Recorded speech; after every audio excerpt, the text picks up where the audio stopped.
you facilitate these psilocybin experiences there for people in Colorado, and you're able to sort of do that because of the decriminalization there. But, could you like walk people sort of like what that process looks like? Because, I know that it's not just as simple as someone showing up to your house or you showing up to their house to do drugs. There's a lot before, during, and after.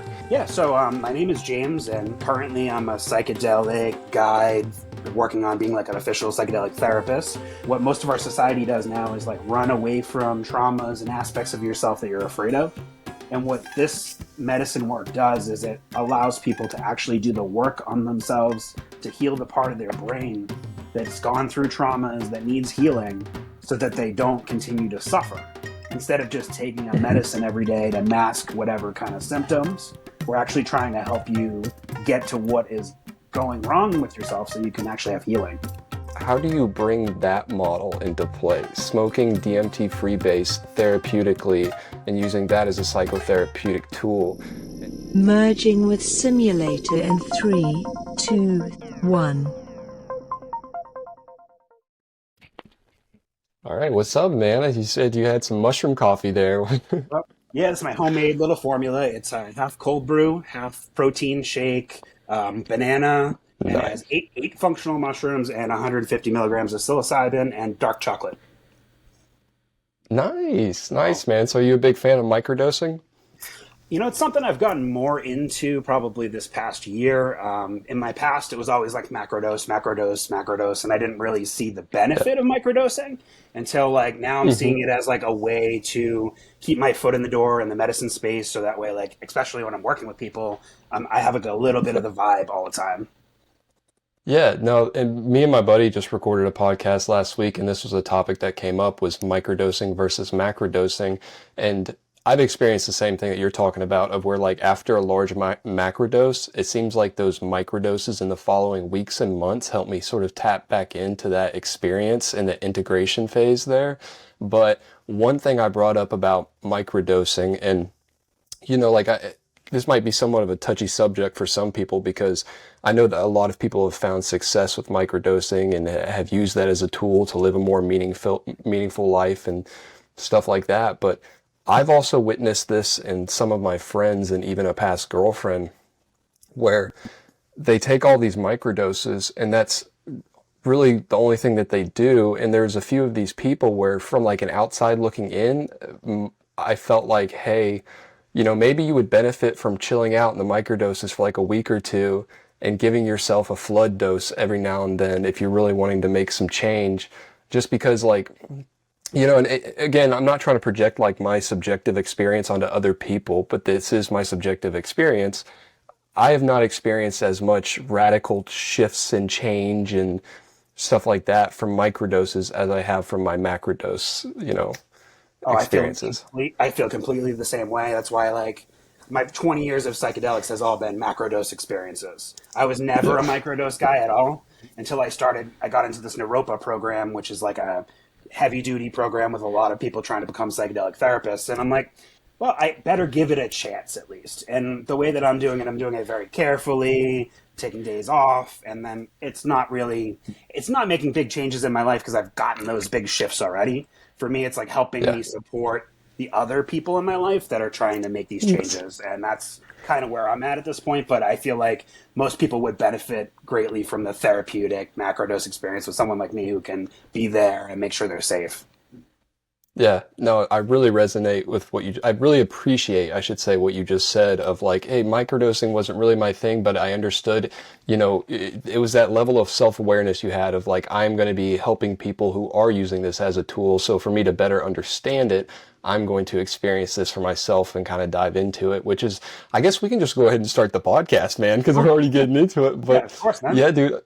That kind of leads me into a question that, I wanted to ask you, and I proposed this during one of our psychedelic panel discussions on YouTube, but, with the sort of like push that's happening for the legalization and medicalization of these drugs, of psychedelic drugs, and the sort of, it's sort of like all coming together in this weird way, but you have like these certain medical models, and then you have people who have the sort of more shamanistic models, and I can see a world where those things kind of merge and coexist. But within that medical model and these people who are helping these people under the influence of psychedelic drugs, do you think that those, facilitators and therapists themselves should be required to have had some psychedelic experience themselves? Absolutely. I feel like it's essential that they take the medicine that they're going to give someone before they give it to them. And not even that, they take a small dose. They need to take a real dose so that they know Yes. what's going to happen to their client in that situation. In our training program, it wasn't legal for us to do like, the obviously the scheduled psychedelics, but we all did high dose ketamine experiences so that we could experience with each other what that would be like in a clinical setting in both IM and in the under the tongue format. So we really got a understanding, even for the people who don't have the underground experience like I do, what that would be like. Yeah, no, and I think it's really important because if you think about something like ketamine, man, like, and not just ketamine, I think this kind of goes for almost all psychedelic drugs in general, but you can try your best to describe it to somebody who's never experienced it. And there's people who can do it very eloquently and like can articulate the experience in a sort of, impressive way. But there is something like, I don't think the psychedelic experience is something that you can fully understand until you've had that experience. Analogy that I heard that I really liked, my friend Rob from Adeptus Psychonautica said this, but it's almost like trying to describe to somebody what an orgasm feels like who's never had an orgasm. It's like, how do you put this into words? It's such a somatic thing that it's like, yeah, you kind of do just have to have that felt experience for yourself. And just for the audience sake and stuff Yeah. here, and we're already jumping into Yeah. the therapy side of things, and I can tell it's going to be an awesome conversation, but could you give everyone a sort of brief rundown on like who you are and what you do, man? Yeah, so my name is James, and currently I'm a psychedelic guide working on being like an official psychedelic therapist. But my background professionally is psychiatric nursing. So I worked for years as a charge nurse on a trauma unit with a lot of different issues with different people going through all different problems in their life. And psychedelics have always been a mainstay in my life throughout that time. Before I became a nurse, I was a mushroom grower. So this kind of psychedelic path has always been out there, but it wasn't accepted by the mainstream community more. And as I went into my nursing career more and influenced the people around me, I saw how this could be accepted more because it was a really healing thing that we could use to help people. So it's kind of where I'm at now. I moved from the Boston area out to Colorado last year, and I'm just establishing myself out here. It's a very open-minded place for the use of psychedelics. We have the ability to use psilocybin mushrooms in a decriminalized way here already. So it's a wonderful time. I love that, man. And like, do you ever sit back and, with where you're at in life right now, do you ever sit back in hindsight and sort of reflect on your path? Because just from the brief amount that you've told me, it's like, if you think about it from like, if it was a purely coincidental thing that your soul or whatever it was, you were born into this body as James, you were born into this body, and then you chose that path of like nursing and psychology and therapy and all that stuff. And at the same time, you also had this like personal interest and you experienced the personal growth with psychedelic drugs, and you were just happened to be born into this time in history where as you're sort of like coming into your own, those things got to kind of merge, and now you're, and I don't want to put any words in your mouth, but it sounds like you're reaching a place where you get to do a sort of, your life force gets to be dedicated to something that you probably feel like is actually meaningful. That's 100% where I'm at, and I'm super grateful for it. But there's no part of me that thinks it's an accident at all. It Yeah. all was supposed to be this way.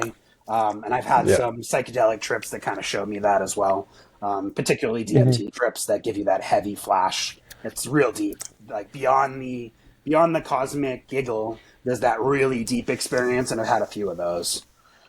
Yeah, man. There's something that's like within that DMT experience that is undeniable. And I'll find myself when I've been removed from the DMT experience for a while, like say I haven't smoked DMT in a few months or whatever it is, I'll find myself, I always try to remain open but skeptical with just about everything, right? And so like when it comes to the whole sort of esoteric side of DMT and like the afterlife and the Right. spirit realms and all of that, it's like, I'll find myself trying to remain grounded while I'm here, and then I'll plunge myself back into it. And it's just like in my face, like, no, bitch, like this is real.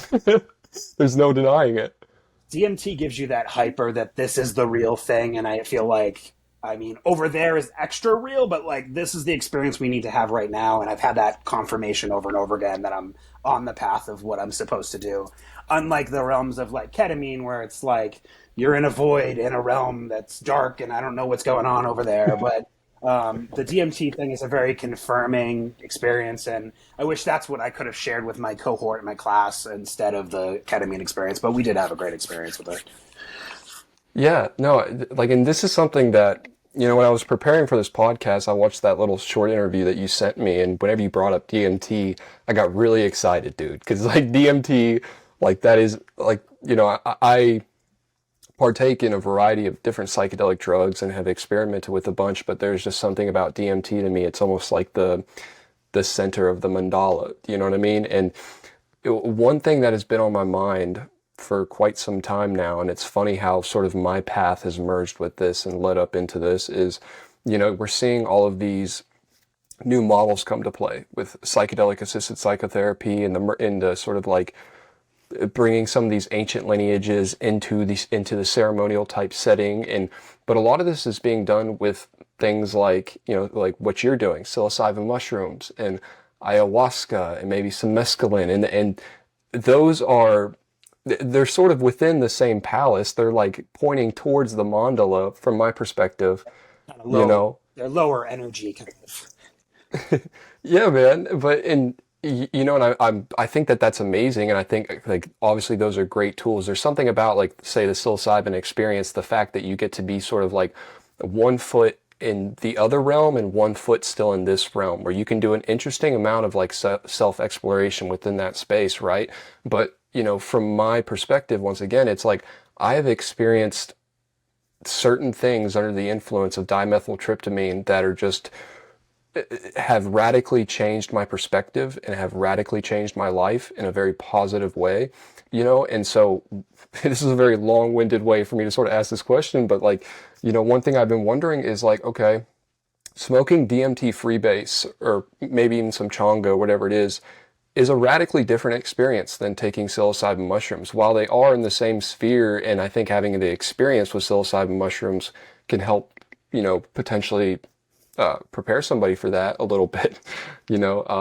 It's my question is like what I've been thinking about is how do you bring that model into play? Smoking DMT freebase therapeutically and using that as a psychotherapeutic tool. And so the whole sort of like a big antithesis behind my whole channel and this podcast and the TikTok reels and stuff I've been making is like just opening up that discussion in a way, you know? So in the realm that we're not legally there yet, in the underground realm, we're there. We're using DMT in these ways to help people already. And I find that with the innovation of being able to make a regular vape that fits onto like a weed battery has changed everything. And it's made it a lot easier for people to be able to actually break through in a shorter amount, especially if you know the person that's making the cartridges, they're very strong. That's been like a huge helpful factor because trying to bring people into a therapeutic setting and getting them to smoke like a glass, like weird glass pipe is really difficult. And it kind of looks weird and you're trying to be therapeutic. But I found that this vape pen thing has like gotten over the hurdle because everyone's used to vape pens. So they're like, oh, okay, no big deal. I mean, it's a big deal, and I lead them through it in a very careful, thoughtful way, but to increase that ability to make it something that's accessible, so I can just have the conversation with them, walk them through the steps. They hit the button, they do the thing. It's just much safer. So I feel like integrating that in is great, and like you were saying, starting with something like psilocybin can be a great way to start. I personally have had psilocybin experiences that were in the level of DMT. My problem is that dose lasts too long. So if you want to eat 20 grams of mushrooms, you can get a DMT experience. You won't see the world anymore. You'll need a sitter, but it lasts 5 hours, and that's too challenging for most people. So I found that getting into regular levels of psilocybin, 3.5, maybe 5 grams, having that big experience, then building up to like, all right, we're going to do a DMT experience, and then leading people through, having them do a small experience, waiting and like letting them integrate for like an hour or so, but then going back in. I found like doing 3 times in a session is really a fun way to do it over the course of a few hours and integration in between. So we're there with Yeah. different medicines. It's just I can't advertise this Yeah. kind of stuff. I can't run around and Right. like be open about it. But with psilocybin, I mean, people can come and visit, and we'll have an interview. And if they're right and appropriate, and it will be safe for them, I can do psilocybin mushrooms with them. Yeah, I love that, man. And like, one thing that I used to do, okay, so the first psychedelic drug that I actually ever tried was DMT.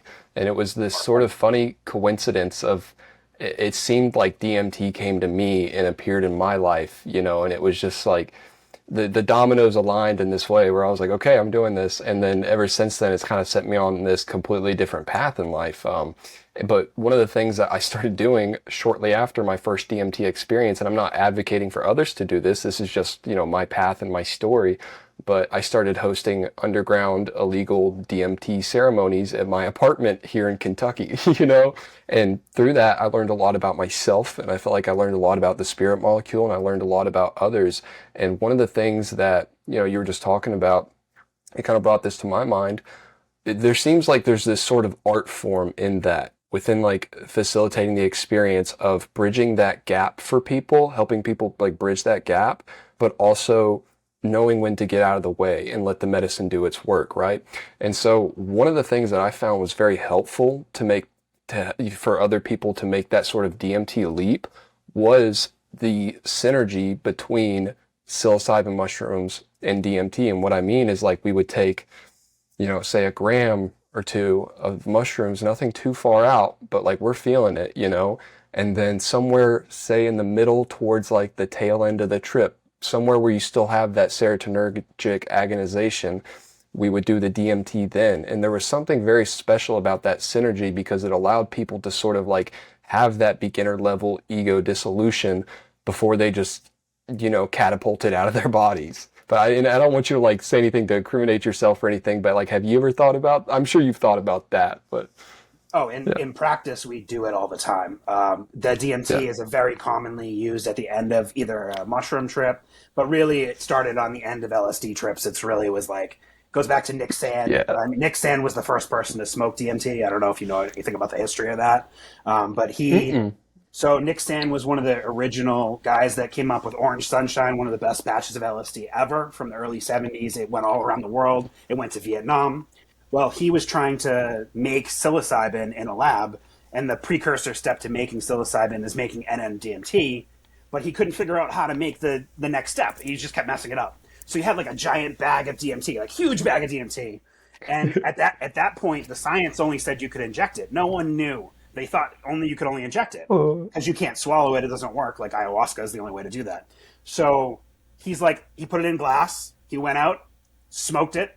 First person to have a breakthrough smoke DMT trip, so. Oh, dude, I love that. No, because I remember whenever I read the book, and I'm sure you've heard of it, DMT, The Spirit Molecule by Rick Strausman. And for people who don't know, that's this gentleman back in the 90s. He got like FDA and DEA approval to do controlled studies with using DMT on participants at like, I think it was Arizona State or something like that. But anyways, in that book, he talks about these, and I'm going to butcher this a little bit. It had to be like in the 40s or the 50s or something like that. And it was in another country, some like Eastern European country or something. Czechoslovakia. It was Czechoslovakia.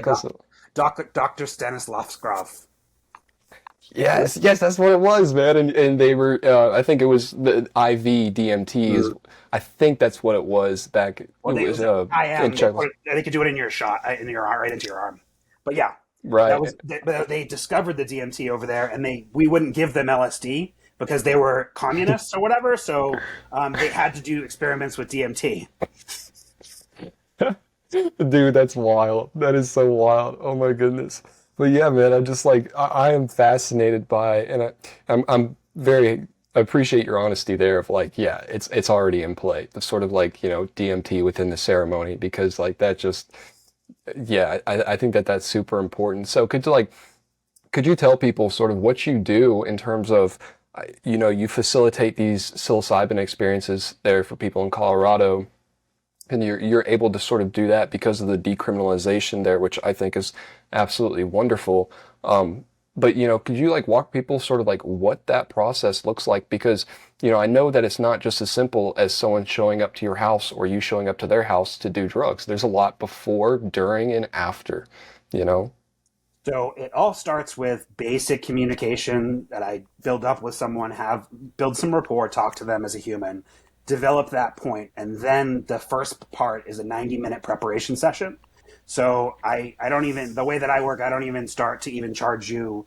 I do all this for free because I want to make sure we're totally a good fit. It's like my right and like how I feel. I'm not doing this for money. I'm just doing it to try to help people. So we spend that 90 minutes. It could even take longer, but usually 90 minutes will allow me to ask you what's going on in your life medically, traumas, what's your religious background, what kind of ceremonial aspects would you like, what kind of music are you going to want to be involved with. We can discuss dosing, prior psychedelic experiences, so we can decide what's going to be right for them. We'll discuss the delivery method, whether they want to actually eat the mushrooms or do a lemon tech. We'll go through all these different aspects. And then my practice is to go to their home. So I do the work in their home where they're going to be the most comfortable.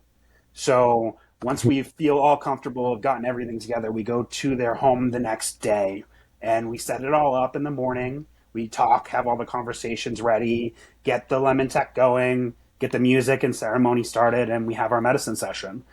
Depending on how someone feels, it could be more ceremonial. Other people want it to be more scientific. I'm cool with however you want it to be. I want you to explore yourself. I'm not there to be part of your ceremony. I'm there to make sure you're safe and that you can experience what you're experiencing. So we go through the whole process in that. Start doing some light integration the first night, and then the next day I call and do a Zoom call with you, and we do another 90-minute integration so we can talk about what lessons have come about and what you may want to get from it. I left out of the prep that we always do setting your goals and what your intentions are going to be for the trip, but we follow that up in the integration session and see if your goals and your intentions met or if you got some new insights from that. And that's kind of the basic part of how my normal sessions run.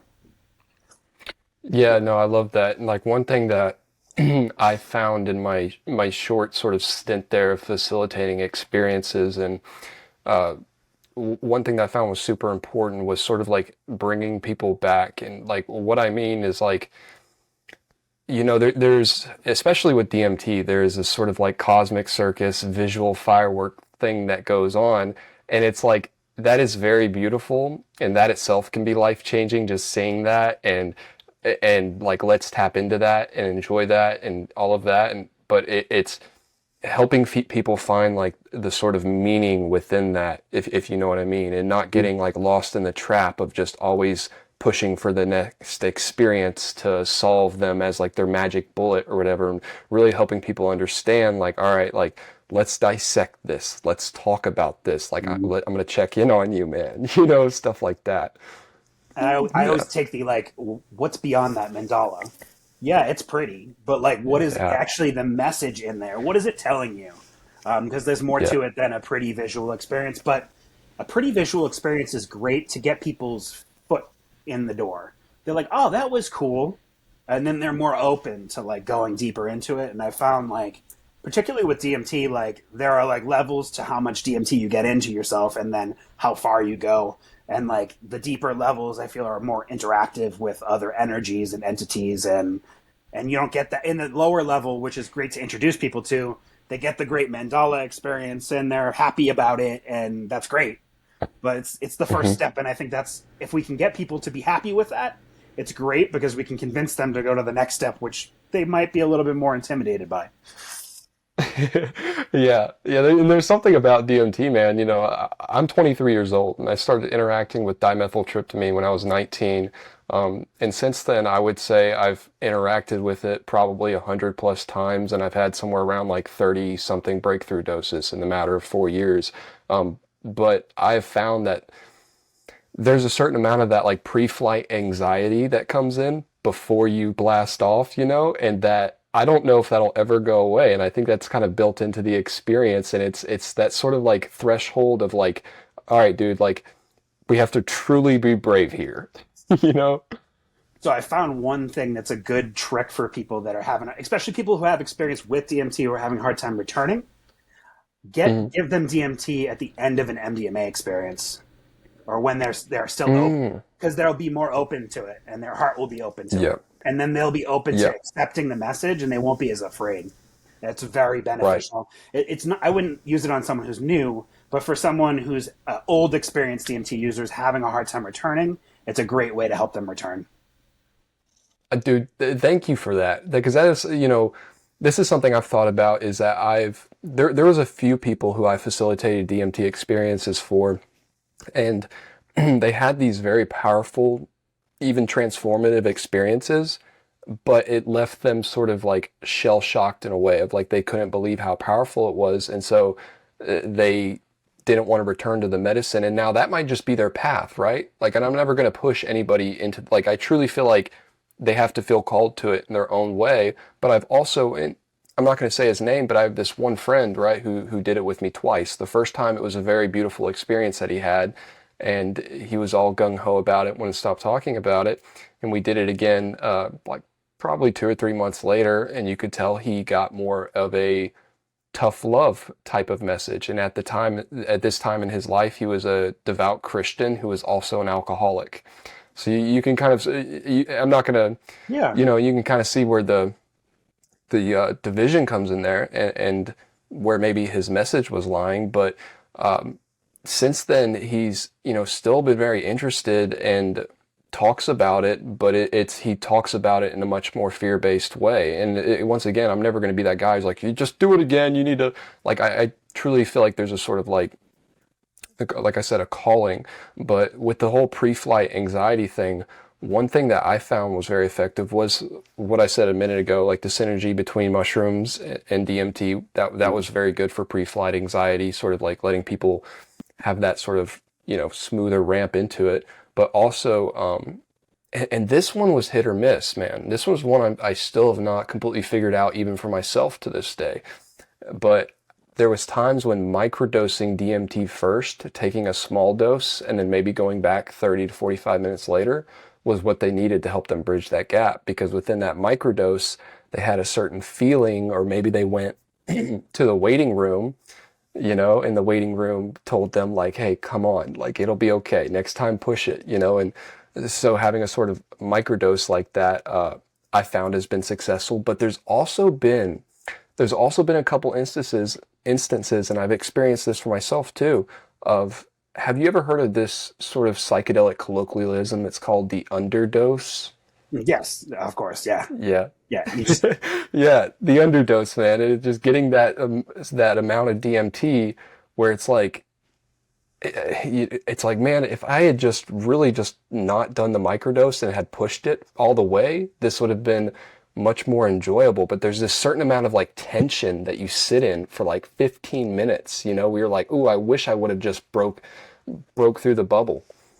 Yeah, and that can be a huge thing with DMT, but I found that like having it loaded in a pen, if you've underdosed and you're aware, you just feed the person the pen and have them keep hitting it.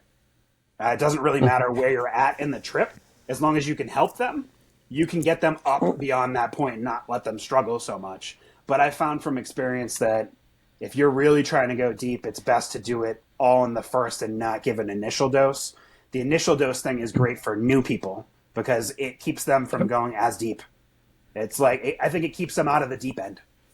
Like they've gotten they're like wet, but they're not going to get to the deep end. Yeah, and there's also something about like taking a breakthrough dose. Once you've inhaled that, it's like there's no going back, No. One thing that I'm really happy that you brought up is these DMT pens, the DMT vape juice. Yes. Because you're right, like this is absolutely revolutionary, because one of the things that I've had people reach out to me on my YouTube channel, on my TikTok, people I've met in person, have had expressed this to me, but a lot of people struggle with vaporizing DMT correctly, even if they have the substance and even if they have the desire to want to do that. Some people just struggle with vaporizing it correctly. And there is a lot of resources out there and stuff of like, hey, here's sort of how you do it. But, even with the correct resources and the desire to want to do it, it can take some time to figure it out. You know what I mean? And so you're right, like these DMT vape pens, it just seemed to sort of streamline the whole thing. And I also like what you said about like, it makes it makes it a little bit more presentable to people. Of course, you're still holding that space of like, hey, this is a serious thing that we're doing right here, and like it's going to be taken seriously. But at the same time, like it's a lot different sort of like feel to it and look to it than having some like, you know, sandy substance within an oil burner. Yeah, exactly. People don't want that association with the whole oil burner pipe and all that kind of stuff. But you load it up into a vape pen and you can give it to professionals and they'll think it's okay. Yeah. Yeah. Okay, and so this is something I've been looking into a little bit myself here lately, and you know, we're starting to see the rise of a lot of these psychedelic churches, right? Yes. And like, I've been I don't part of know one if, before. I used to work for one. yeah, So I could talk about that I in a minute. think, yeah, yeah, I would love that. But you know, with these psychedelic churches, it's very interesting to me because I think if I read this correctly, there's like two or three churches within the United States of America who have received that sort of controlled substance exemption, I think it is, from the DEA within that Religious Freedom Restoration Act. But and there's more than three churches using psychedelic drugs within Yes. this country, Mm. and not all of them operate within a state like yours where it's decriminalized at that level and things like that. And so there's a good amount of these churches that are operating within this sort of like gray market. And from what I've read, it seems to come down to like, all right, you know, I don't want to say keep it small, but it's like, you know, be smart about who you're working with, try and establish healthy relationships with like local law enforcement, which I thought was super interesting. Like, hey, you know, we're doing this for the betterment of the community. We're working with veterans and things like that. So, you know, you go about it that way. But, and it reminds me of sort of like the whole marijuana debacle in this country. If like it's still at the federal level, it is illegal, but these states are like, no, fuck you. Like we're doing what we want with it. And then now you have certain states decriminalizing like mushrooms and other plant medicines, and some haven't. And a lot of people are like, for instance, here in Kentucky, marijuana isn't even legal. Psychedelics definitely aren't legal. And there is a good amount of ayahuasca churches here. And there's even a documentary on Yeah. Vice called Kentucky Ayahuasca. I've watched the whole thing. Yeah. Totally. Yeah. Hey, where that guy is at is like an hour away from me, man. So like, you know, like this is like relatively close to me that what's happening. And like And I just I've been find, involved with ayahuasca before, and I like that looks super fucking sketchy. Honestly, like I can't believe that yeah. they're putting that on TV as like a example of like what that's like the word. It's not good, you know. Yeah, But that's dude, a whole other it almost conversation. turned it almost turned into this sort of like I watched the show myself, and it almost turned into like this drama. In the facilitator there, by the way, he has passed away now. May he rest in peace.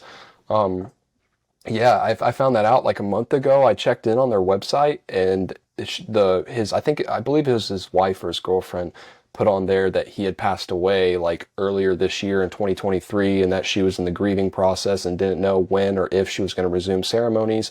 So, you know, once again, rest in peace to that man. But there was an interesting dynamic at play there with him, you know, because he was a bank robber. And whenever he was in prison, his cellmate was an ayahuasquero who told him about ayahuasca. And then when he got out, this cellmate sent him ayahuasca. He experienced ayahuasca and decided that that was what he was going to dedicate himself to now, was facilitating this for other people. But within that documentary, you saw some of his, you know, dark side coming out within ceremony and outside of ceremony. And there's you know, this points to something that I've been noticing as well.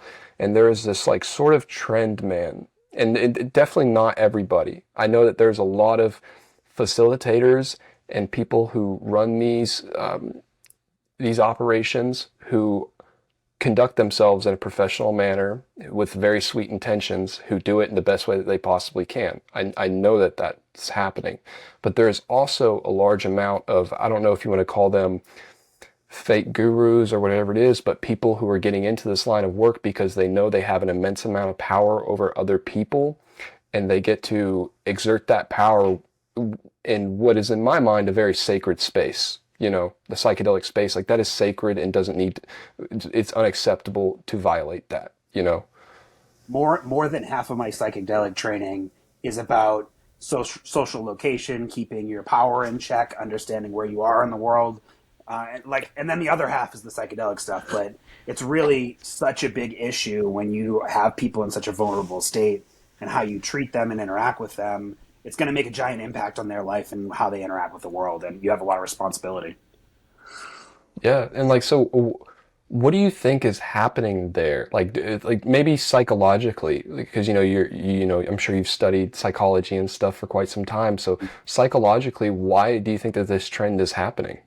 It's happening because the medicine space allows it's any vulnerable space is going to attract predators, because predators go to places where people are vulnerable and easily manipulated, and a lot of people going into these spaces are trying to find meaning in life. So if they find someone who offers them what they want to hear, they're more likely to hear it. The best people in this medicine space don't really tell you anything. They tell you that they're a regular person, and they're just here for you to learn who you are. They don't feed you any information. The best they do is maybe share some of their experiences with you, but not influence you. Yeah, No good medicine person ever calls themselves a shaman. If someone's yeah, running around calling themselves a shaman, go the other way. yeah. No, I definitely a really massive red flag. And okay, so one of the things that I really want to talk to you about is that, like, and this is something I experienced within my stint of facilitating experiences, and this sort of like started to happen towards the end, right? But there was this sort of like negative psychological impact that it started to have on me over time, in terms of like, it just felt like I was taking on a lot of other people's, and I don't want to call it junk, because that's not what it is, No. but taking on their issues in this sort of like somatic way that was building up over time. And I was on a podcast with another good friend a couple weeks ago, and he told me this story of, there was this South American ayahuasca shaman who is fairly popular within the space and loved and respected by everybody, and everyone just had nothing but great things to say about him in terms of like the work that he did and how he conducted himself. And this man randomly unalived himself, and it was very unexpected for everybody. Nobody saw it coming, and he left a death note essentially saying like, yeah, I took on too much of other people's shit over time, and I couldn't handle it anymore. And so I want to know, dude, is that something that like you've experienced working in this field? And like, how have you, I don't want to say mitigated that, but how do you work with that? So initially, I definitely like quit my job working at the hospitals and everything because of that impact that people were having on me. But in this field, the way that we really work it, and this is something I understood and I've grown to understand more recently, the difference between compassion and empathy is huge. So that's like the difference between feeling for or feeling with someone. So if you're empathetic with someone, you take on what they're going through as an experience. But if you have compassion for them, instead of taking it on, you can bear witness to what they're going through, and you can see that that's an intense experience, and you can level that intensity and take it on as intensity, but not necessarily a negative intensity. I won't call it pleasure, but you take on the ability to hold space for someone else and not feel their feelings, and allow that to be an okay dynamic. And it allows you to have compassion for them and really, but not be in their feelings. It's a practice. It's not something that you get overnight. It's something you have to work at. Like a lot of my program it's through Naropa, which is a Buddhist-based school. So a lot of our practice is contemplation. So we have to think a lot about how we feel about things and what's coming about in our bodies and how to manage that. So we use a lot of different meditation techniques to try to take care of ourselves, keep ourselves grounded, and just practice and share with people so you can stay. You're always going to have these problems, but to be able to talk them out, have a practice and an understanding is really the best thing you can do for yourself. Yeah, and that was sort of like what I was wondering there about that, is like, from switching from being empathetic to compassionate, like you're saying, I can see how that would be one of these sort of like mindfulness muscles that you just have to put in put in the work, to really sort of train. You said earlier, you've had some people contact you, and expressed their intentions with the medicine was more sort of therapeutic, and you've even had some people contact you with more of a scientific sort of intention towards it. And I thought that this was very interesting because one thing I've been noticing about the psychedelic community and the psychedelic renaissance, and this is something I've been trying to speak out more about here lately, and just, sort of speak my truth on it from my perspective. But I get fearful sometimes. I don't know if fearful is the right word, but I do not want the psychedelic space to become dogmatic. I think that we need these structures, and we need these sort of like platforms to build off of. And when you're thinking about doing a psychedelic drug, right, like it is a very extreme thing that you're doing. That whole, you're standing at this nexus point of potential. Like things can go crazy good, things can go crazy bad. You can even fizzle out in a way and get caught in the trap, right? And so with that, there's these sort of models that have been practiced, and the people have built up these models, and I think that that's lovely. But I've also witnessed individuals become dogmatic about it in terms of like, because that's what they've experienced and they've been successful with, that's the only way that this thing should be done. And anybody who challenges that is like an enemy to them.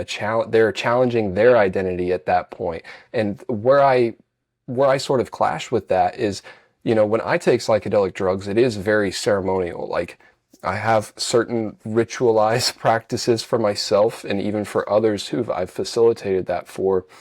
And that ebbs and flows, and that kind of is malleable, and that changes with me as I evolve with a person. But I've also had experiences that definitely would not fit into other people's sort of ritualized, boxed in way of thinking that you have to interact with these drugs, that have been just as transformative and religious, and they might even label as recreation. And just a couple examples of this is like, saying, going out on a hike with my best friend and we take some mushrooms, or I go to my mother's house to have coffee with her and I eat zero point 0.5 grams of mushrooms beforehand, and and that experience is only deepened, and I feel even more connected to her than I already have. I had an experience where it felt like my sort of heart chakra was busted open at a music festival on 2CB with this girl who I had just met. And for me, that was a transformative religious experience, because I felt like it returned me back to a sort of level of vulnerability with women that I needed to retouch back into, and for other people, they might say like, that's irresponsible, ridiculous. And I'm not advocating for other people to do these things themselves, but I do hold that space, and I'm of the opinion of like just basic human sovereignty, and like educate yourself, become resourceful, but also like, if you feel the desire, like I did that one day, to take 2CB at a festival, and you've tested your drugs and your doses, and you're making that conscious decision for yourself, that's not affecting another human being. It's like, who the hell are you to tell me I can't do that or I shouldn't do that, especially within the psychedelic space, which is supposed to be a space where it breeds that sort of like trait openness, So like, is this something that you've like confronted or thought about yourself before?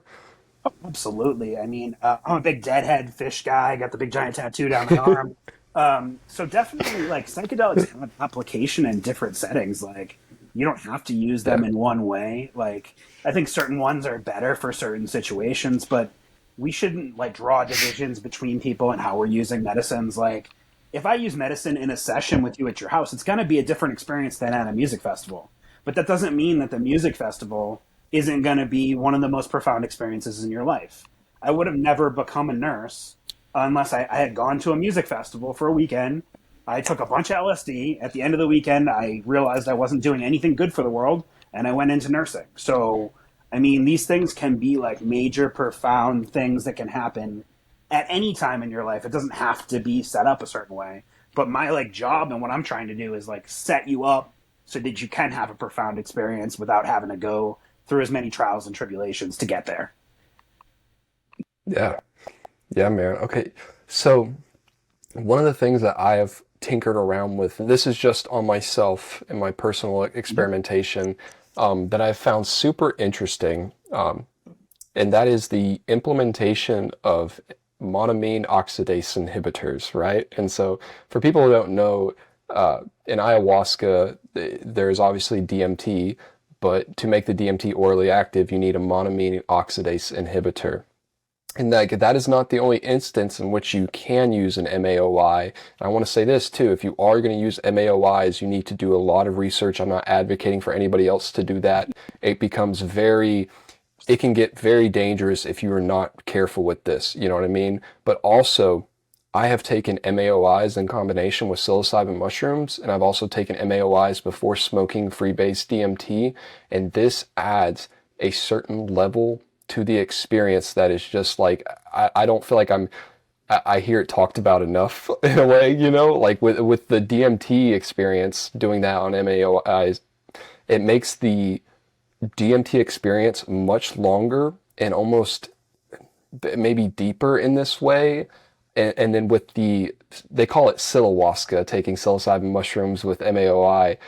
With that, what I experienced was it almost like doubled the length of the mushroom trip, but it also, same thing, it added this other layer, this other sort of, I don't know if you'd call it spirit or what, but there was something else there, man. Oh, there certainly is. I mean, when you take ayahuasca, it's there with it. And when you use that in other forms, it's certainly there. I think the reason it's not more widely commonly known, and for a good thing, is that many people take prescription medications and also have bad diets. And if they took MAOIs with those, they could have serious health outcomes. Like big spike in blood pressure can cause you to have like a stroke or a heart attack if you're eating the wrong foods or the wrong drugs. So it's just something to be aware of. If you don't take any drugs and you're super careful and you want to do the research, those things are great ways to extend your experience. But I think our society, like, we're so prone to giving everybody antidepressants and all these different things that interact with them. So it just becomes dangerous. Yeah, and that was something I wanted to ask you too, is like, okay, so you talked about preparing for one of these ceremonies. One of the things you do is a sort of like medical screening. And like you just said, there's a staggering amount of our population that is on psychotropic medications. And so, you know, I know with SSRIs and SNRIs, things become kind of squirrely with the psychedelics. Is there a certain like framework that you guys use for that, or is it sort of just on a case by case basis when it comes, like, say someone comes to you and they want to have a psilocybin ceremony, but they're like, oh, I'm on a low dose of SSRIs and I also take this muscle relaxer every night to sleep. Is there some sort of protocol that you guys have in place? Do you try and, you know, encourage them to wean off? Do you say stay on the medicine? We're going to work with medicines that we know will be safe, you know, neurobiologically with that? Like, what does that look like, man? So it's definitely going to depend case by case on what medicines they're on. But like if they're on like an SSRI on like a regular dose of like, I don't know, say like Prozac or Zoloft or something like that, they could take psilocybin with it, but they're likely to have a less of an impact of an effect. If the person is looking to come off those drugs, like they could go through a taper with their physician and work with them to come off the drugs. We could sometimes we'll take the psilocybin at the end of when they're still on them, and then take it like a month or two later as they're totally off the meds to see what the difference is. It's usually profoundly different, but some people can actually have an effect while they're on SSRIs. So it's not like a direct contraindication, but like depending on what medicine they're using for sleep, that could be a problem. Just depends on which one. But most of the time, psilocybin is pretty safe to combine with other things. That's why it's a pretty easy one to work with. Similar to like a drug like ketamine. Ketamine is actually like the safest to use with other things. You can combine ketamine with essentially any drug and it's safe. Yeah, that's what I've heard about ketamine. That's super interesting. I'm not saying it doesn't matter, but it seems like almost universally it's like no matter what kind of medication you're on, like this produces a pretty reliable effect here. And the sort of antidepressant effect involved with ketamine is super interesting to me. But once again, I have seen a lot of people fall into the ketamine trap, the dissociative drug trap in general. There's this profound, like I said, antidepressant effect that lasts afterwards, and I see that as like this sort of like window to build momentum in the right way. You know what I mean? But I've seen people who just get into this place where they think the solution is to live in that window, and so there's this like weekly redosing, and or next thing you know, it's a bi-weekly redosing. And this can become extremely problematic for, first of all, it can like, extended binges like this over a long period of time, true ketamine addiction, dissociative addiction can shut down your bladder and kill you, Oh, like absolutely. just straight up. And also there is the aspect of the sort of like neurotoxic effect it can have when you abuse it in that way. It can go from being this thing that can radically enhance your cognition to making you, I don't, it's going to sound ugly, but not that intelligent and depressed and, you know, Ketamine is, in my opinion, is really useful if you use ketamine assisted therapy. Like you sit with a mm, psychotherapist, you do a prep session, you do a psychedelic ketamine session, you do integration work that way, and you're not redosing. You just use this period of time in neuroplasticity to like help your life get a little bit better, get back on track with diet, exercise, sleep, the main things that you really need to make yourself have a better mood. Like that's where ketamine is great. But illicit ketamine is a huge problem, and out here in Colorado, it's the new cocaine. Everyone is doing ketamine everywhere. It's yep, ridiculous, and it's very dangerous. But the cool part is yeah. that you can take it with other drugs, and it doesn't give you a dangerous side effect. That's the positive. Yeah. Yeah, and I think part of the reason why some people fall into this trap is that it's sort of like weed. It's become so like glorified, and rightfully so. Like it is a powerful medicine with so Absolutely. much potential, but I don't think enough people are talking about like, hey, this shit can also go very sideways on you very quickly if you don't set some boundaries and have some, you know, and yeah. So, and you said like working with a therapist on ketamine, and I was like just thinking about like, yeah, that makes sense because the experiences that I've had with ketamine, I've had a few that were very, there was a sort of direct message involved, and a sort of clarification that happened.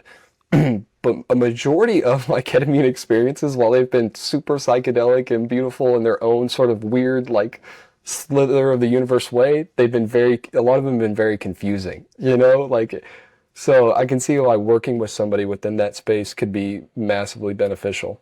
So yeah, I've had the therapeutic for depression setting, and then I've also had it like with my cohort, which was a very therapeutic, same kind of thing this summer. And when you have the music going, the eye shades, and then someone watching over you, like it allows you to go somewhere much further and deeper than you can with like normal ketamine when I'm kind of trying to like understand the world and trying to look around and hear things. If you could just like drop into that space, it takes that experience much further. Oh yeah. Oh yeah, dude. And like, so, you're working in this space of facilitating and helping people better themselves through the use of psychedelic drugs, but you've also, you went to school for nursing, and forgive me for not remembering, but are you a licensed therapist? Is that what that is? I'm a registered nurse in Colorado and Mm-hmm. Massachusetts. Right now, I'll be a certified psychedelic therapy therapist. Like I'll have a certificate in psychedelic therapy, but I'm not a licensed therapist in Colorado. I'd have to do different education for that, but it's not necessarily required Yeah. for what I'm trying to do. Yeah, yeah, absolutely, man. And just like, so I guess like my question there to you is, and this is a large question because there's all sorts of off ramps we can take with this, and I'm sure we will. But you know, why do you think that this sort of psychedelic assisted psychotherapy and or shamanism, why do you think that this is proving to be much more efficacious than the models that we were just talking about in terms of throwing these psychotropics down people's throat, which by the way, like, they start some of these people off at a scary young age. So I think for me, the experience of psychedelics and like in a shamanic and even spiritual personal growth, it comes from confronting different aspects of yourself. And I think what most of our society does now is like run away from traumas and aspects of yourself that you're afraid of. And what this medicine work does is it allows people to actually do the work on themselves to heal the part of their brain that's gone through traumas that needs healing so that they don't continue to suffer. Instead of just taking a Mhm. medicine every day to mask whatever kind of symptoms, we're actually trying to help you get to what is going wrong with yourself so you can actually have healing. I think that's really where we're coming from by going at this approach. Yeah. And, I don't think that this is the only aspect to it. I think there's a lot going on within the psychedelic experience and its potential to transform people's lives. But I think this is an important aspect right here is another one of these psychedelic colloquialisms that's thrown around a lot and used a lot in this space, and that is the word ego death, right? And what I mean by why I think this is sort of important here is that, like, one thing I've thought about is when people unalive themselves, right? That is a radical place for a human being to go to in their mind. And like truly my heart is filled with empathy for them, because it's like, and maybe I should say compassion, compassion for them, because it's like, I haven't reached that place in my mind. I haven't killed myself, you know? And so for the fact that like you did, it's like, what war were you fighting up there, brother? Like that's extreme. And like, how do we prevent this more with others? And one thing I've thought about with that is like, okay, was that person actually trying to kill themselves, or were they trying to like kill some sort of like aspect of themselves, or some sort of like character that they were playing that they didn't know how to break out of? And that's where like I'm talking about ego death here, because there seems to be this phenomenon with the sort of ego death that can happen within a psychedelic experience, where people see they can detach themselves and see the character they were playing, see how that character is making them fucking miserable, and then choose to, I don't know if you want to say like build a new character, but maybe more like tap into who they truly are at their core, you know? It allows them to see that they have the ability to make the changes. I think Yeah. if they know they're playing the game, they can actually make a change. If you don't know you're in the game, how are you going to know you can change? It's kind of the perspective Yeah. of seeing it from that outside.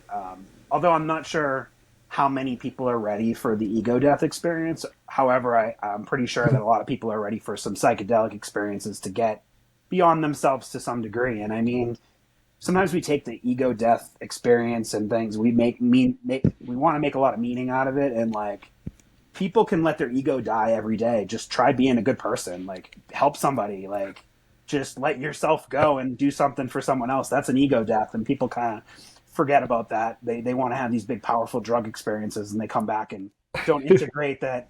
The whole thing is that we're all one thing, and that's really what the psychedelic experience can show you. And if you can see that we're all one thing, if you need my help, and if you're a piece of me, it only makes sense for me to help you, because it only makes sense for me to help myself. And it works both ways. If you come to me and we need to help each other mutually, because we're just the same thing. We're all here together in one thing. But that's my perspective on psychedelics. And if everybody doesn't get there, it's totally cool with me. But I'm happy with this, and I'll try to help as many people as I can. Yeah, no, I love what you just said, because there has been something that I've experienced with working in this space, and there's this somatic feeling of helping somebody else, right? In terms of like, psychologically, you can kind of pat yourself on the back, like, yeah, I did a good thing and all that, but there's this feeling, this true feeling when you show up with good intentions and truly help somebody in this very positive way. And it doesn't even have to be just within the psychedelic space. This can be, integrated into like every aspect of your everyday life. But being of service, truly being of service to somebody, seems to be one of those things that is just like, honestly, man, like it might be behind being a father, which I guess is still being of service. That might be the most fulfilling thing I've done in my life, is being of service to other people. When you You can know? recognize that being a father is like that piece of you that's of service, and you realize how beneficial that is, and that piece of the father you can be the father for the world. Yeah. Dude, that was poetic. I appreciate that. That was sweet, man. Yeah. Yeah, dude. And I just like one thing that, I asked you about the sort of like efficacy of this psychedelic model compared to psychotropics, because once again, I've witnessed a lot of people that I love dearly go down the road and almost be victimized by that system of psychotropics. And okay, like a great example of this is my son's mother. Me and her met when we were 14 years old, ended up accidentally having a kid at 17. And what, she's still one of my best friends in the world to this day, love her dearly, but since she was 10 years old, her parents have had her on a slew of different psychotropic medications, and she has bounced around from different thing to thing and has been hospitalized multiple times with psychotic breaks. And, I don't have any sort of glass ball, so I can't know this for sure. But one thing I've wondered with her is like, okay, at 10 years old, instead of a bunch of, super powerful drugs being forced down your throat, would have like maybe going to traditional therapy, or maybe some more time and love and effort put in from the parents' part on like, all right, let's approach this in a more holistic way before we choose super powerful psychotropic drugs. What effect would that have had on her life? Because she's 23 years old now. I've known her for almost a decade. And this decade that I've known her, I mean, she's right now, and I'm very grateful for this, she's starting to reach into a better place in her life, it seems like, and stuff like that. But I've watched her struggle for a decade, bouncing around different medications, and it's one thing that's sort of killed me inside, man. It's like watching that, and I try and be of service to her in every which way possible, you know. But there is something just about that cycle that is vicious and is extremely hard for people to break out of. And I'm not saying that there's not a time and place for certain medications. I think that there is, but I think that they're massively overprescribed. And one thing that, when I was 15 years old, my parents caught me smoking marijuana. And so, of course, the rational thing to do there was to take me to a therapist. And I went to this, and I was like, okay, sure. Like, I'll go talk to this therapist about why I'm smoking weed, right? I'm a 15-year-old kid, whatever. That therapist's solution was, okay, me and your parents are going to drug test you from now on. And if we catch you smoking weed, there's going to be these massive punishments. And also, we're putting you on Adderall. Right? So, and I love my parents dearly. My parents are great parents, but it was just one of those situations where they truly did not know better. It was that lack of awareness. And, we've talked about it in hindsight, and they own up to like, that was not the best path. But, I was on Adderall for about a year, man, and it completely changed my personality and put me in this state where I realized I was miserable. And so at about the age of 16 or 17, I looked at my parents and this therapist and said, fuck you guys, I'm not taking this anymore. Like, you're going to have to shove it down my throat to get me to take this now. And I stopped.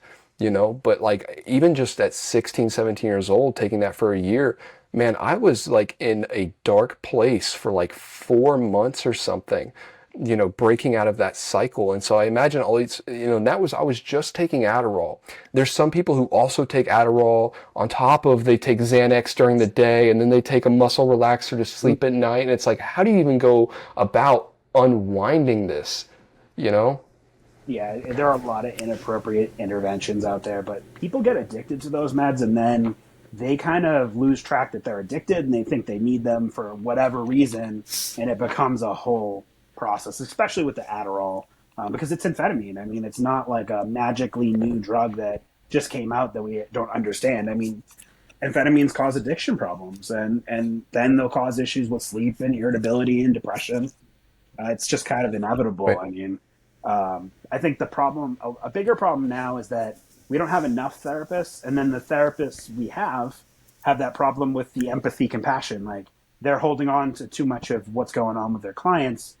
So if we can help heal the therapists as well with psychedelics, then we can help heal even more people who don't even really need the psychedelics. If we could just heal the therapist, that would be a huge step. Yeah. And one thing that's always talked about a lot is addiction, right? And it's always addiction is in this big scary thing, and like, that is real. I'm not saying addiction isn't real. Addiction is very real, right? But it's passed off as like this thing that just like it touches you because you touch drugs, and it's like, actually no, like 70% of people who try heroin don't become addicted.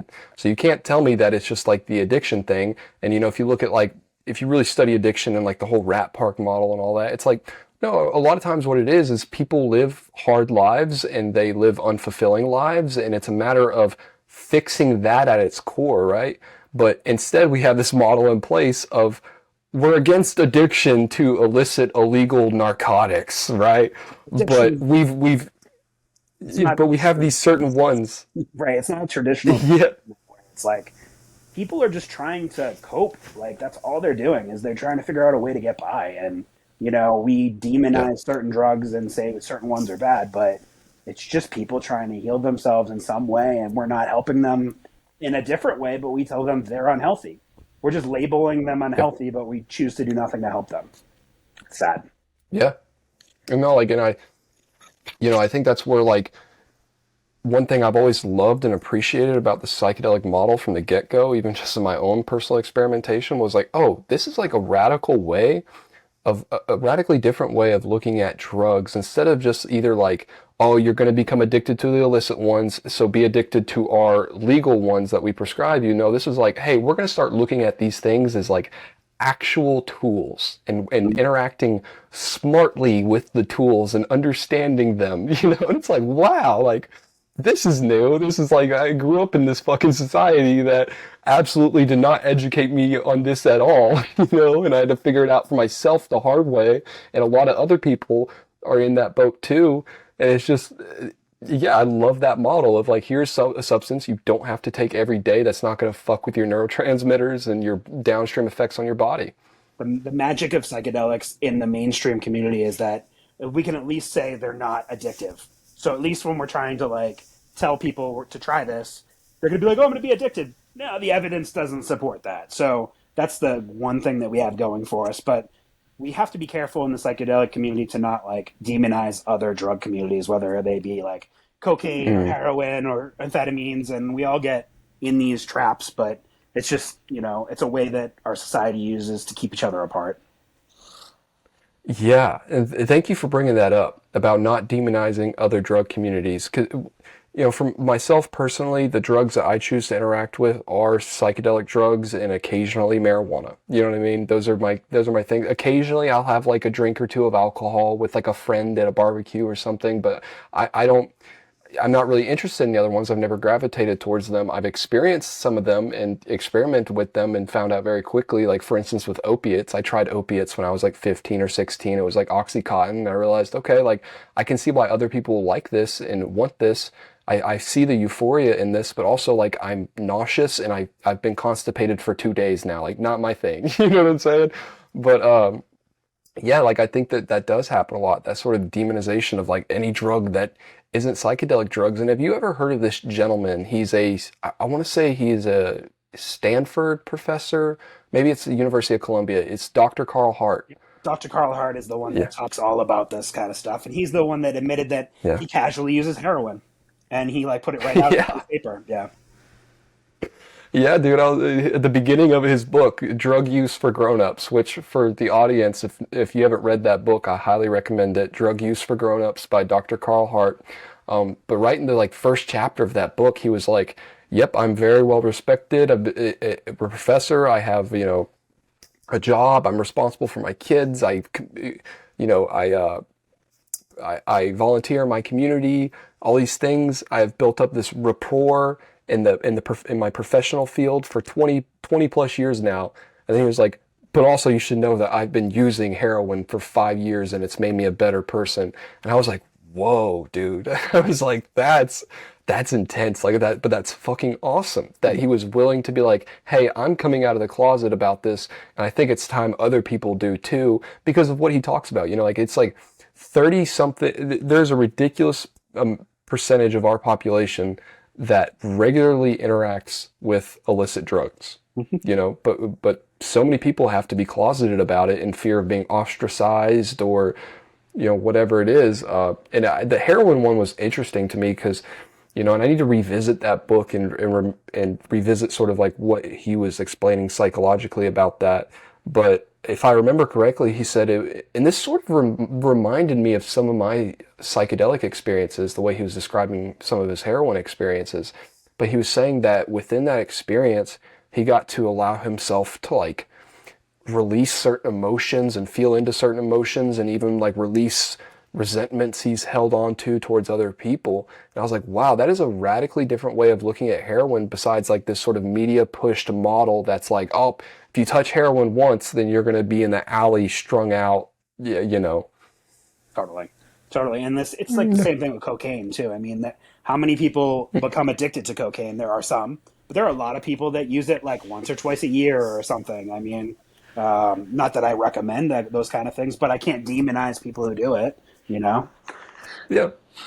And like, I did ketamine, or I'm sorry, I did cocaine. I've done cocaine like I think 4 or 5 times within my young adult life. And each time is similar to opiates with me. It was like, I can see why other people like this or and do this, but it was like I just like the sort of return on investment for me was like, all right, I'm spending a ridiculous amount of money to be like, feel very sort of like uppity for 20 minutes. And then afterwards, all I can think about is getting more cocaine for the rest of the night. And the rest of the night sucks. It's like, whereas, I can spend $3 if I buy in bulk on a tab of acid that's going to provide me of 14 hours of semi-religious experience. Yeah, no, I've had that. I call it drug math. How long the drugs will get you a good feeling for how much money you're going to pay. Like things like nitrous and ketamine and cocaine are super expensive for the amount of time you get high. LSD, you got to go for Yep. 12 hours and $3. So yeah, there's always a good drug math there. We, Yeah, dude, that's one of my favorite things about LSD is just like, oh yeah, you can store it for years. You can just like, and if you get some good stuff from reputable source, it's like okay, the dosing is pretty reliable on this in terms of the consistency between dosages, and yeah, man, find yourself some LSD is gel a tabs. The gel tabs last the best and longest if you get a chance. yeah, yeah, dude. One thing that really changed my life was finding 1P. Oh, And the reason why this changed my life is because I understand that it's sort of like the prodrug to LSD. So when you take it, you're like dropping that phosphorus ring or whatever. And it's LSD, it's right? essentially the same That's what experience. 1P. I've had it before. It's Yeah, essentially exactly the same experience. When it came out, it was everywhere. yeah, I remember I got like 25 milligrams of it, like for nothing. yeah, yeah, dude. And the reason why I say that changed my life is because there's this phenomenon that I've noticed within the black market psychedelic scene, and this is pretty consistent at the local level, and even like say on the dark web, these onion marketplaces and stuff like that. Is that like I said, you truly have to find a very reputable person and source to get consistent quality LSD because I've bought plenty sheets of acid myself, man, that like you can tell the dosages between tabs was inconsistent and they'll advertise it as 150 micrograms, but it's like, dude, you can't tell me this is more than like 50 to 70 micrograms just experiential wise. And That's so why like uh, what I stay away from the paper for that reason because mhm. basically I know guys that they lay paper. What they do is they get a gram and then they go to a hotel room and they have like Pyrex dishes, a bottle of vodka, and they just like distill it and dip the sheets and like you really don't. I mean, the corner is always going to be stronger than the top corner and like things like that. Like so they're very inconsistent. Yeah. Whereas like the guys who are making the gel tabs, they're actually like making them in more like a lab situation where they take one of those like if you ever seen like the fluorescent tube light like in an industrial building, that's what the gel tabs Yeah. are. If you ever look at those little bumps, they lay the gelatin in one of those. Oh, dude. Yeah, and that's like whenever I found 1P, and the reason why it was a very good source for me is because the way in which I found that it was this sort of once again kind of gray market, leaning towards more black market Yeah. way of getting it in terms of I was getting it from like a real like manufacturer from another country, and I don't have I don't have tens of thousands of dollars of lab equipment to verify this for myself, so this is all just subjective Yeah. based on me taking it and stuff. But it felt like a very consistent dosage between tabs. Also, it felt extremely clean. And that's another thing about LSD that's interested me is I've taken some acid and there could be a whole host of factors going into this. I've taken some LSD that just straight up does not feel as clean as other LSDs that I've taken. And it's hard to like put that into words and really describe it, but there's this like yeah, I don't know if you've experienced that. Have you experienced that too, man? Totally have experienced that, but it's kind of funny that you say that because I had a large batch of the 1P and the sheets that were going around that were printed because everybody had them back a few years ago. And then I had bought crystal of that and made my own liquid, and it was very good. But then when I got this last batch of gel tabs, which comes from Canada, from basically the Brotherhood of Eternal Light that's still making stuff, they're in Canada. These things are so fucking phenomenal. Like you feel there's no side effects at all. It's just like all far out, all mental, almost no physical. I was like, whoa, blown away. So I don't Yeah. know if it's all set and setting or if it's a mind thing, but there's probably some factor in the chemistry, but it's hard to Hmm. say. And like when you read about it, it seems like it's all more in your head when you read the data because we're talking like 25 micrograms here or there of like iso LSD and certain things that could impact it. So it's kind of hard to say. But I felt Yeah, it. yeah, yeah. No, and that makes me think about another aspect to the psychedelic experience that I've thought a lot about, and that is the sort of like preconceived notions and thoughts you have and feelings you have about the drug affecting the experience that you have with the drug. So if you think about something very basic like marijuana, there's a different feeling to smoking marijuana, like say at a park in an illegal state where you're kind of like, that paranoia can kick in more because you're like, yeah, some motherfucker could walk up and throw me in a cage for this. Whereas, if you're in California, Yeah. it affects the experience a little bit differently. There's less of that paranoia. And I thought about this with psychedelics. Okay, with them becoming more mainstream, more accepted, there's that aspect of, I think it's going to open that door for more people where they feel more comfortable to do it. But this is a double-edged sword here to think about with this. There is something special that I've experienced from that preconceived notion of psychedelic drugs and doing it in the sort of black market in this illegal manner in terms of like, since I was a young child, and maybe since I was a young child, I've had this issue with authority. Not that like I've been a troublemaker. I truly haven't. Like respectful, get my work done, I'm responsible and stuff like that. But it has never sat right with me, just almost authority in general and somebody telling me what to do and stuff like that. And so there's that aspect to it of like throwing my middle finger to the system while I take my tabs. Like, like I'm doing this, fuck you. Like, and not that I think that's, I'm not encouraging other people to approach it that way. Absolutely not. But that's something I've experienced, man, that sort of counterculture energy about it, and I wonder Oh, that was I the wonder same. as these things become more normalized, like, are we gonna lose some of that?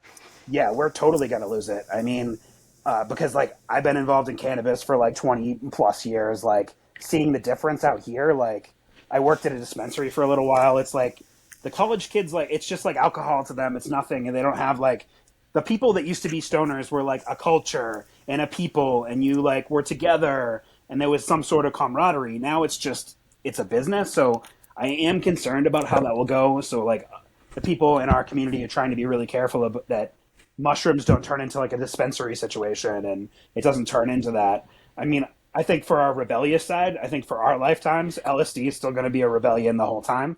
Yeah. So demonized by the government that it's not going to make its way back anytime soon. So at least we'll have that. Yeah, no, I mean, regardless of whether they legalize it across the board or whatever, I'll still carry just a pinch of that with me, like that counterculture. Like, hey, I went to prison for this, like, you know what I mean, that type of energy. But Right. okay, so with that, like, is this something you sometimes worry about, like the introduction of psychedelic drugs in this very sacred thing, right? And like I think we can both agree on it. It's a super sacred space that needs to be respected. And I don't have a lot of patience for people who use that as a tool to manipulate or lie to people or whatever it is. But do you worry about this being brought to the Western world and this free market and capitalism being involved? Where do you see these things kind of going together? So I do worry, but then at the same time, I'm encouraged that maybe we can sway some minds, like heavy, rich capitalist people.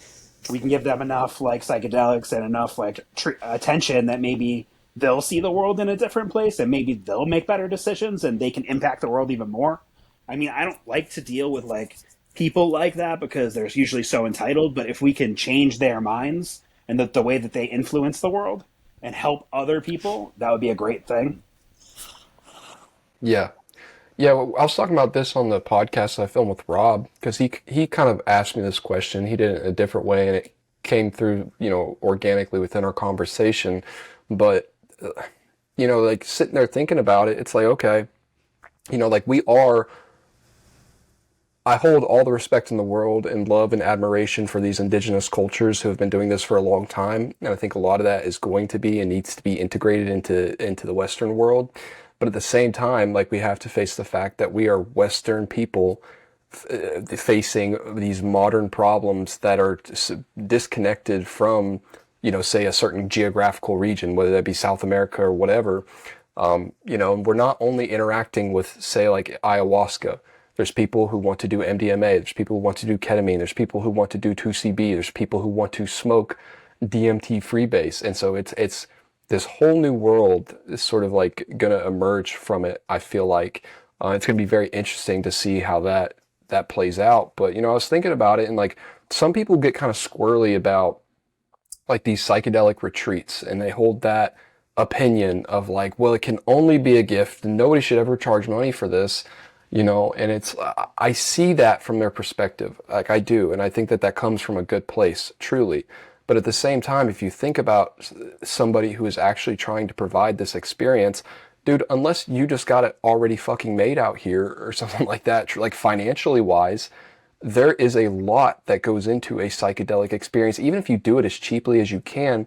And what I mean by that is, like, for instance, you, brother, like, I'm sure there's a lot of your life force and time that goes into somebody, because when you interact with somebody in this space and you're trying to help them, I assume that you come at it in the way of like, I want to be able to fully put myself in there and help them to the fullest of my capability. But to do that, that takes a lot of your life force, dude. And so it's like, yeah, you're not, I don't believe in like the manipulating people and like scamming them in this space, but also like, is it morally wrong to ask for money to, say, hold a retreat for somebody? I try to keep it in like the perspective of like the Buddha, the middle way. Like everybody needs to make a living. You can't be without, and you shouldn't have everything.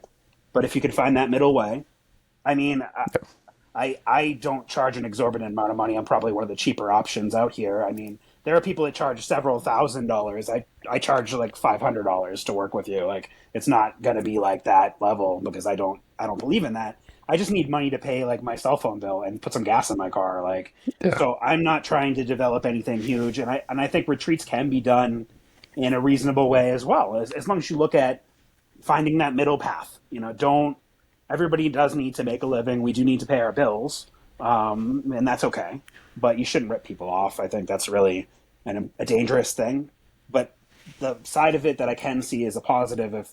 If you charge a lot and then have a plan to take the money from the people that can afford it and then fund people who can't afford it, that could be a reasonable option as well. Yeah. And I also think there's an aspect to it there of like, okay, if somebody's paid you for this thing, like they're more willing sometimes to buy into that thing. And I think that that's very true. And, like, I think a lot of this, I love what you said about finding the middle way there, because that's sort of like the conclusion, my thought process behind it too, is like, yeah, you don't scam people, you don't rip them off, but also like, I don't think it's immorally wrong to ask for money to do this if you're dedicating your life force to it. And it comes back to like some of these basic principles of people like checking themselves and balancing their ego and understanding like, okay, I don't need the crazy expensive car and I don't need all this, and just being financially smart in that way. And because if you, like someone like you, man, if you can get yourself in that place of living within that model of modesty and like the middle way, then you get to live a life that is fulfilling and help other people with your life force, but you also get to reach more people who couldn't afford the, say, $4,000, 3-day long psilocybin retreat or whatever it is. And then with my rate, like if you want to work with me in the future, I mean, you can afford to do it again. I mean, you're not spending thousands, and we can have an established relationship, integration, and like a follow through that's just it's just more available for people. Yeah. Yeah, absolutely. Like making it as accessible as possible without also, like I said about the ayahuasca shaman earlier, not driving yourself into the ground. Because I think that sometimes there is that inclination of people like you who work in this space of, you always want to be that helping hand. And like, I admire that and I love that, I see where that comes from. But it's also like to be of service, I have to be fit for service. Like I have to fill my own cup before I can fill somebody else's. And it's remembering that and having that level of self-awareness, man. And Yeah. that's why I took this time, and that's why I'm here. I'm not working in a hospital. All my time is devoted on psychedelics, healing, helping people, and that's my full-time gig right now. And I'm grateful to have a partner that has a great job too to support the situation. So as things develop, I can actually pay a few more bills. But right now it's slow, but I'm not looking to make a fortune. Yeah, I love that, man. I love the work that you're doing, and I appreciate you, and I appreciate you coming on my podcast today. For people listening, where can people find you, man? If they just wanted to say follow you on social media and or reach out to you for some sort of ceremony. So Front Range Psychedelic on Instagram. It's Front Range Psychedelic Guide Service, but just Front Range Psychedelic, and you'll find me as a little logo on top with a little skull with a little puzzle piece in it. And that's me. And I can help you out anytime in Colorado. I also will fly anywhere around the country depending on where you are. I may not be able to provide medicine, but my services are available. So please contact me. Awesome, awesome. And I'll make sure that I put all of James's socials and links and stuff down in the description below for anyone interested in getting in contact with him. Me and him have had a short amount of discourse and stuff before we set this up, and then we've had this conversation today. And there's one thing that I've picked up about people who I've interacted with, and there is something very important about that gut connection and like your gut intuitive feeling about somebody. And my gut tells me that this man's coming with the best intentions, and I love and appreciate him for that. So yeah, thank you, James, for coming on the Launchpad podcast. I super appreciate the opportunity to come on here and talk to you. And anytime in the future you have any great topics, I'd love to talk with you again. Yes. Absolutely. Dude, we're going to have you back on. Awesome. Definitely. Cool. I appreciate it. I'm looking forward to Awesome. it. I'm available most days. So